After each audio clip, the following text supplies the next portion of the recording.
Well, hey there, ABC. I hope you're all doing well this afternoon. I've got Autumn here with me. Mama's out doing some grocery shopping, and Autumn has just woken up from her nap, so she's all nice and chipper.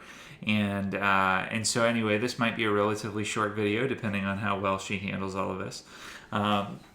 I want to talk to you this afternoon. On Sunday we talked about the idea of God's care and concern for His people. And so the amazing thing is as we get to know, the call was like rest in who God says you are, rest in the fact that the God of the universe specifically cares for you and has your concerns. He has your concerns in mind. And so that was one part of the encouragement. I'd actually say I want to call us now as we start to rest in God's care for us as His people. I think there's also, did you find something to play with? There you go. You can play with that. That's good.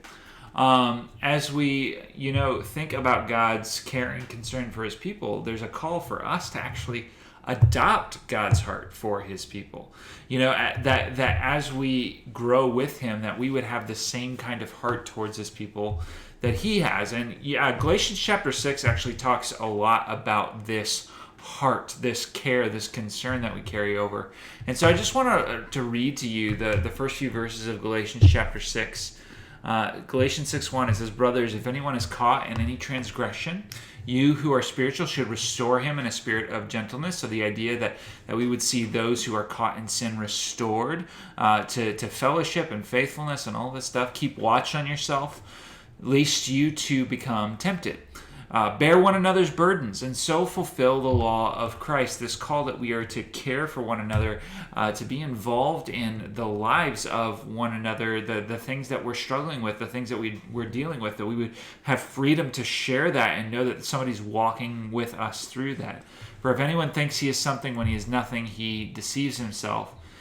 For each one tests his own work, and then his reason to boast will be in himself alone and not in his neighbor. For each will have to bear his own load, but instead what we do is we bear each other's burdens. So verse 6, let the one who is taught the word share all good things with the one who teaches, that we participate in care for one another, that I get the joy of being just financially cared for by this church body. My family goes through a coronavirus pandemic where people are going through uncertainty, but I know that my church is taking care of me in this time, and that has been such a blessing. Thank you all for continuing to faithfully give to everything in the church, but I know that my family and Autumn is specially cared for too because of this.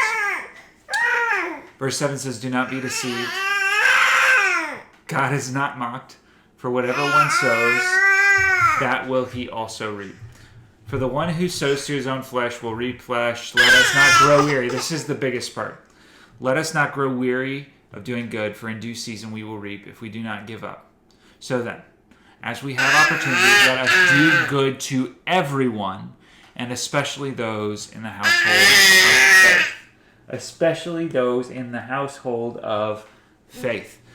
Church, we're called to do good to each other. And so I'm going to sound a little bit like a broken record here in that I'm going to call you to reach out to somebody. If I've said this in probably 3 or 4 or 5 different ways over the course of the last I guess it's 8 weeks, 9 weeks now.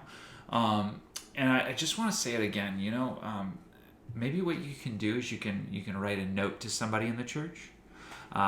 Maybe you can fix a meal, if they're willing to have that. Maybe you just send some desserts or something like that.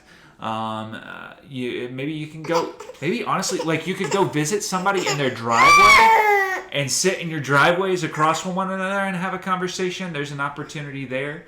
But find opportunities, find tangible ways to reveal God's heart for His people by serving your brothers and sisters in your church. So that's my call for today. I think Autumn has about had it, so I will talk to you all later. Have a really good day, and we will look forward to seeing you on Sunday morning.